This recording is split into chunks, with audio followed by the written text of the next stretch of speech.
Од пред околу 4 години во источниот дел од државата започнаа активности околу проектот за управување со сливот на реката Брегалница. На стартот тој беше представен како донација што ќе помогне во спроведувањето на новиот закон за води и ќе се поддржат 15 општини кои географски се поврзани со речниот слив, за да спроведуваат инфраструктурни проекти за заштита на водата. Парите во висина од околу 4,5 милиони швајцарски франци ги обезбеди владата на Швајцарија, заедно со дополнителни 800.000 евра од владата на Република Македонија. Средствата се наменија за целосно регулирање на загадувањето на речното корито на Брегалница, односно за создавање управувачко тело како правно лице кое ќе води грижа за отпадните води што се влеваат во реката. Исто така, тоа треба да води сметка за нејзиното чистење и за воведување на комунална инфраструктура како превентива од загадувањето. Во текот на спроведувањето на активностите од проектот беа опфатени сите општини, во кои се реализираа мали инфраструктурни зафати што директно влијаат врз зачувувањето на животната средина. Со проект менаџерот на проектот за управување со сливот на Брегалница, Владимир Ставрик, во денешниот осумаголник правиме ретроспектива на досега завршените проектни задачи, како и за плановите за натамошно продолжување на заштитата на природните услови во целиот регион. Ставрик, после 4 години, неполни 4 години, проектот за заштита на сливното подрачје на Брегалница се приведува кон крај. Во 2012-та, кога се најавуваше проектот, имаше визија која што беше поставена пред вас како раководители, односно дел од тимот кој што го спроведува проектот. Кога ќе се навратите сега, како гледате? Успешно беа реализирани сите задачи активности што беа зацртани со него? Да, ја би кажал дека беше апсолутно пријатно искуство да се работи во регионот со сите членители кои што беа вклучени во проектот и уште поважно, мислам дека сите цели и визии што ги имавме во тој момент успеавме да ги исполниме во потполност. Тоа што беше планирано беше да се направи еден план за управување со сливот на река Брегалница според новите пристапи кои што ги има рамковната директива за води на Европска унија, кои што се исто така хармонизирани и во нашиот закон за води. Мислам дека тоа го постигнавме и практично сега после 3,5 години ја представуваме конечната верзија на планот за управување со сливот на река Брегалница. Тоа ќе биде оваа нареднава презентација. Во неа во тој документ е практично сумирано тоа што е работено во овие 3,5 години. Покрај планот, ние имавме и други многу активности, значи зголемување на јавната свест за проблемите со водите, исто така зајакнување на капацитетите на локално и на национално ниво за спроведување на рамковната директива и за управување со водите воопшто. Покрај тоа, проектот предвидуваше и мали инфраструктурни проекти кои што веќе се во завршна фаза, првиот круг од 15 проекти во сите општини во Брегалничкиот слив и исто така работиме на спроведување на трите инфраструктурни проекти од вториот повик во 3 помали општини во Брегалничкиот слив. Ке се рече заштита на сливно подрачје, на речно сливно подрачје, се дојде впечаток дека се работи за еден комплексен проблем, односно комплексен број прашања кои што треба да се разрешат. Што се беше опфатено, не е само заштитата на водата во реката, веројатно и она што значи придружна инфраструктура треба да биде заштитена. Да. Значи, тоа што е ново во овој план за Брегалница е тоа што е сменет фокусот на планот. Значи, целта на планот е да се заштитат и да се постигне добар квалитет на сите води во сливот. Тоа се однесува и на површинските и на подземните води. Тоа е тоа што ние го работевме. Проблемите со кои што се соочивме е практично непостоечкиот мониторинг на водите, како на квантитетот, така и на квалитетот. Затоа тоа беше предвидено и со самиот проект. Ние направивме еден истражувачки мониторинг од година дена со експертски тимови кои што ја скенираат целата ситуација со водите во сливот на река Брегалница, Така да сега имаме јасна слика како за квалитетот, така и за квантитетот на водите во Брегалница и појасна слика што треба да се направи за да добиеме во догледна иднина добар квалитет на сите води. Планот практично, освен анализата на постојните водни ресурси, се занимава и со разработка на одредени сценарија за иднина, затоа што сепак се работи за план кој што треба во иднина да се спроведува. Ние, освен сценарија демографски за развојот во сливот на Брегалница, направивме и сценарија за развојот на стопанството, но исто така и на надворешни сценарија, како што се климатските промени, например, и какво влијание ќе има тоа врз водите на сливот и уште повеќе врз сигурното водоснабдување и водоснабдување на стопанството и наводнувањето. Тоа што го заклучивме е дека во овој период сегашната состојба на квалитетот на водите во Брегалница не е најдобар, но ситуацијата не е толку страшна затоа што всушност само по еден или два параметра се надвор од бараните стандарди кои што ги поставува рамковна директива за води, така да со одредени интервенции ќе може да се постигне во догледен период и подобрување на квалитетот во Брегалница. Се разбира, тоа е врзано и со изградба на инфраструктура, пред се изградба на пречистителни станици за отпадни води, како на населените места, особено градовите, исто така и на индустријските капацитети и други капацитети кои што се загадувачи. Практично тоа што треба да се направи е да се спроведе во целост IPPC директивата или директивата за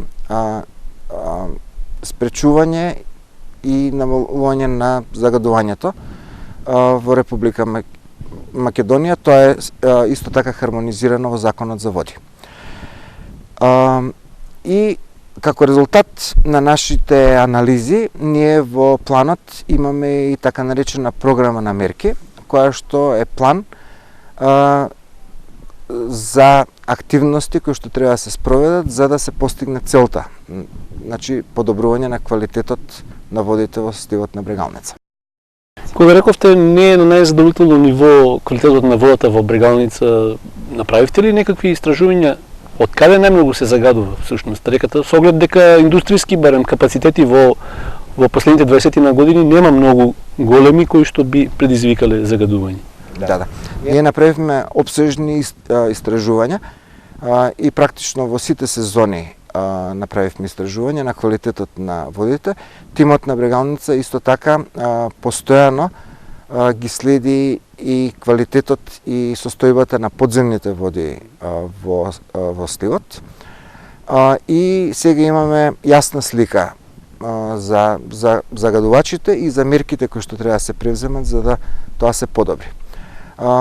Постојат работи кои што не се комплетно јасни. Тоа е, например, високата концентрација на фосфор во регионот, кој што се јавува и таму каде што не го очекуваме, каде што нема голема земјоделска активност или големо загадување од населението или индустријата. И затоа во програмата на мерки се предвидени и одредени истражувачки проекти кои што би требале до детал да го истражат проблемот. Тоа е особено важно затоа што стандардите на Европската Унија во однос на квалитетот на водите се условни. Така да доколку природно постои висока концентрација на фосфор, тогаш може да се намали потребата да се инвестира во намалување на концентрацијата на фосфор ако е тоа природна состојба. Практично принципот е дека треба да се постигне најдобрата природна состојба на водните тела. Така да ако тоа е природна состојба, тогаш со тоа би се намалили трошоците за пречистување на отпадните води во идните пречистителни станици во регионот. Кога зборуваме за пречистителни станици и изградба на такви инфраструктурни објекти, значи дека е потребно испуштањето на оние отпадни фекални и други води да бидат во речниот слив, односно во текот на Брегалница, прочистени на ниво кое што би било во нормални природни услови. Што се гарантира со изградбата на ваквите објекти, на ваквите станици? Па да. Практично пречистувањето е неопходно затоа што е заклучено дека еден дел од проблемите кои што ги има Брегалница, особено во долниот тек, се од испуштањето на непречистени отпадни води од градовите, особено.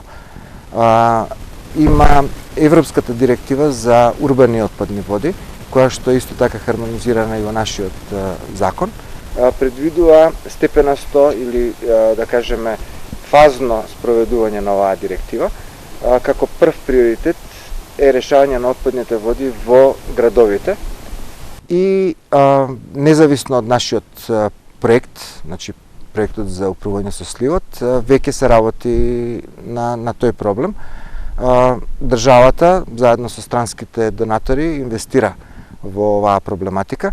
Како што знаете, во Берово веќе постои пречистителна станица за отпадни води, а се планира, сега е започнат проект за Кочани, каде што ќе се прави пречистителна станица за отпадни води за Кочани, која што исто така може да прерасне и во регионално, значи да бидат приклучени и Виница, и Облешево, и Зрновци на таа регионална, во тој случај, пречистителна станица.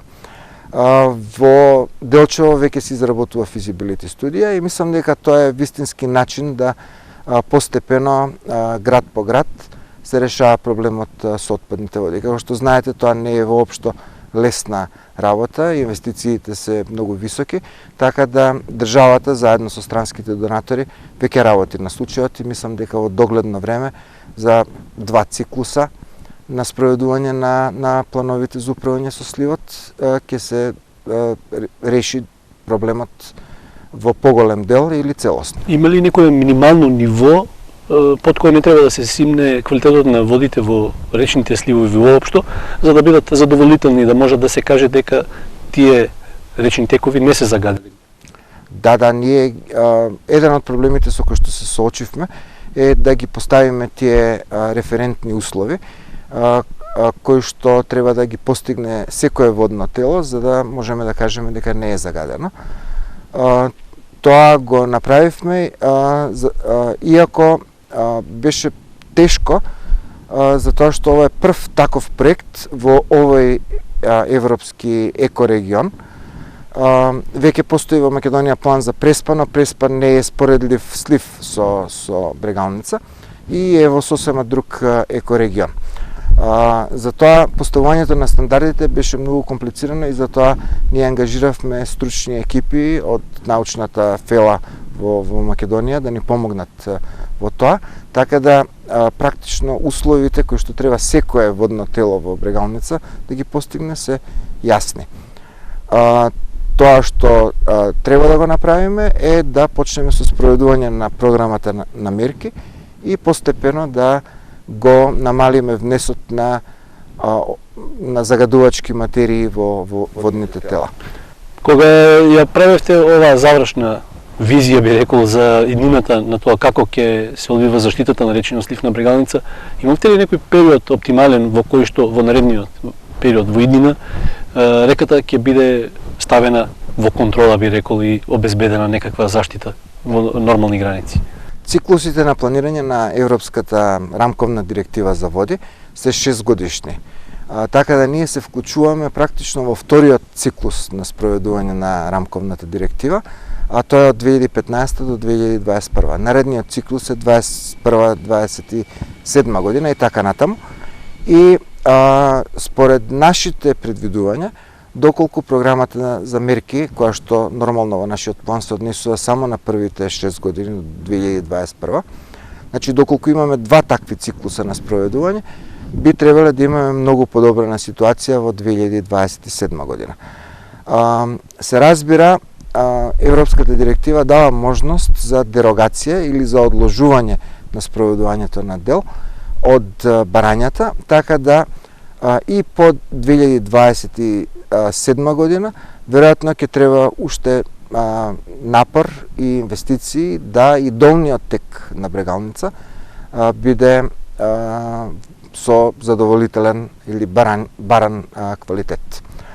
Тоа е како резултат на големите инвестиции во станици за пречистување на отпадни води, но исто така потребни се и промени во земјоделските практики во регионот и исто така справување со проблемот на цврстиот отпад во регионот. Значи не е ова проблематика која што е само врзана за водите и управување со водите, туку е малце поширока и треба да биде генерално целата ситуација подобрена, за да како конечен резултат да имаме подобрена ситуација на водите и во долниот тек на Брегалница. Сепак мислам дека, да одговорам на вашето прашање, дека после 2 циклуса на спроведување на мерките, ситуацијата во Брегалничкиот слив драстично може да биде подобрена. Дали при изработката на планот беа земени предвид и најавените промени во хидролошката состојба во наредниот период, во наредните децении што следуваат? Да, значи ние земавме сценарија развојни покрај демографски и развојот на индустријата и на стопанството генерално. Исто така и развојните планови во земјоделството и во другите области кои што се битни за регионот. Исто така, сите овие, значи, достапноста на водните ресурси, користењето на водата, го проверивме и во однос на најавените климатски промени и климатските сценарија кои што постојат за нашиот регион. Тоа што можам да го кажам е дека во овој период или во овој момент не постои недостаток на вода во Брегалничкиот слив и не се очекува да има недостаток на вода во Брегалничкиот слив во наредниот период. После 50 години, значи ако навистина се остварат црните сценарија за драстично намалување на водните ресурси, под драстично мислам 15, 20, 25% од достапната вода во регионот, сигурен сум дека до тогаш ќе имаме мерки кои што ќе направат да се адаптираме на ново настанатата ситуација и нови технологии кои што ќе можат да ни помогнат да се справиме со таа ситуација. Така да мислам дека не треба да има бојазан во целиот регион дека ќе има некаков драстичен недостаток на вода. Вие лично и вашиот тим ангажирани во проектот за заштита на речниот слив на Брегалница, со завршувањето на проектот на периодот во кој што требаше да се спроведува, не завршувате со активностите овде во Кочани и регионот. Што е понатаму, што е следната фаза? Овој проект завршува, значи тоа е судбина на тие проекти, но ние како луѓе кои што работиме во областа продолжуваме понатаму.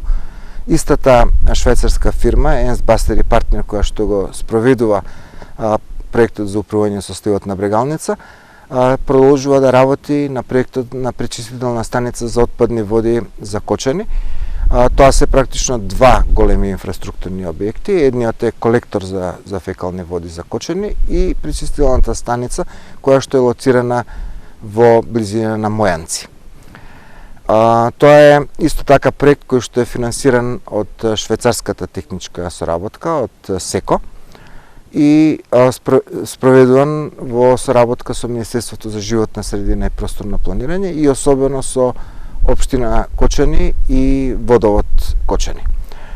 Оваа пречистителна станица има можност да прерасне во регионална пречистителна станица, затоа што веќе во физибилити студијата, која што е изработена 2012 година, предвидено е да е можна фазна надградба и проширување на пречистителната станица, така да може да ги опфати и отпадните води од Виница, од општина Зрновци и од околните населени места во Кочанскиот регион. Исто така, со пумпање е можно приклучување и на отпадни води од општина Чешиново Облешево. Така да сега оваа пречистителна станица е за град Кочани, но може да прерасне во иднина и во регионална. И мислам дека ова добар пристап кој што и понатаму треба да се примени во другите делови од сливот и во Македонија. Така, со реализацијата на целиот овој проект, можеме ли да кажеме дека тој може да представува урнек, пилот проект за останатите речни сливови во Македонија, како треба да се направи успешно една? Да, може. И јас сум особено задоволен што успеавме да направиме еден навистина добар мониторинг. При тоа соработувавме со експертски тимови од Македонија, исто така и со академската заедница за проблемите кои што се од научна и експертска природа. Мислам дека може, затоа што ова е еден прв план за поголем речен слив, кој што има навистина опсежни истражувања и издржани резултати од истражувањата. Тоа што исто ново во нашиот план е што во консултација со странски консултанти со големо искуство, планот е направен така да биде релативно со општи мерки, во кои што, во зависност од тоа колку државата и општините ќе успеат да најдат средства и проекти, ќе можат да се вклопат како во европските развојни проекти и техничка помош, така и во разни билатерални донации кои што ги имаат другите странски развиени држави во Македонија. Во тек се е изработка и на план за управување со сливот на река Струмица, кој што го спроведува програмата за развој на Обединетите нации, исто финансиран од Швајцарија. И исто така сега започнува едно ажурирање на планот за управување со преспанскиот слив, кој што е проект изработен пред неколку години, но сега овој план се обидува да се уклопи во овие циклуси 2015-2021, за да стане дел од плановите кои што Република Македонија ќе ги представи пред Европската Унија. Исто така, како техничка помош, постои еден ИПА проект, кој што е за јакнување на капацитетите на Министерството за животна средина, но мислам дека во основа тој проект е зачеток на правење на план за Вардар. Значи, Вардарскиот слив е еден поголем слив, Брегалница е притока на Вардар и нормално е дел од тој план, но тој план не е на ова ниво на разработка како што е планот за Брегалница. Така да планот за Брегалница представува основа или репер на кој што треба да се гради понатаму за да се направи и планот за Вардар. Тоа што е добро е што сите овие проекти соработуваат и секој проект има нешто што треба другите проекти да го прифатат за тоа што е добро.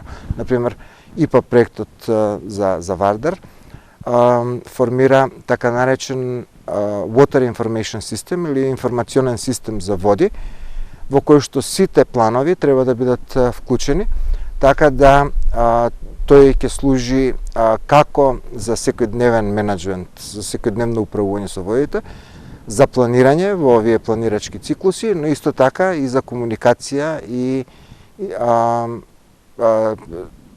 со јавноста и исто така за зголемување на капацитети на јавноста за справување со проблемот со водите. И најнакрај на овој разговор, иако е малку можеби неблагодарно да се зборува во друго име, во туѓо име, меѓутоа каква е задоволството кај швајцарската страна како финансиер на целиот овој проект од она што досега е завршено?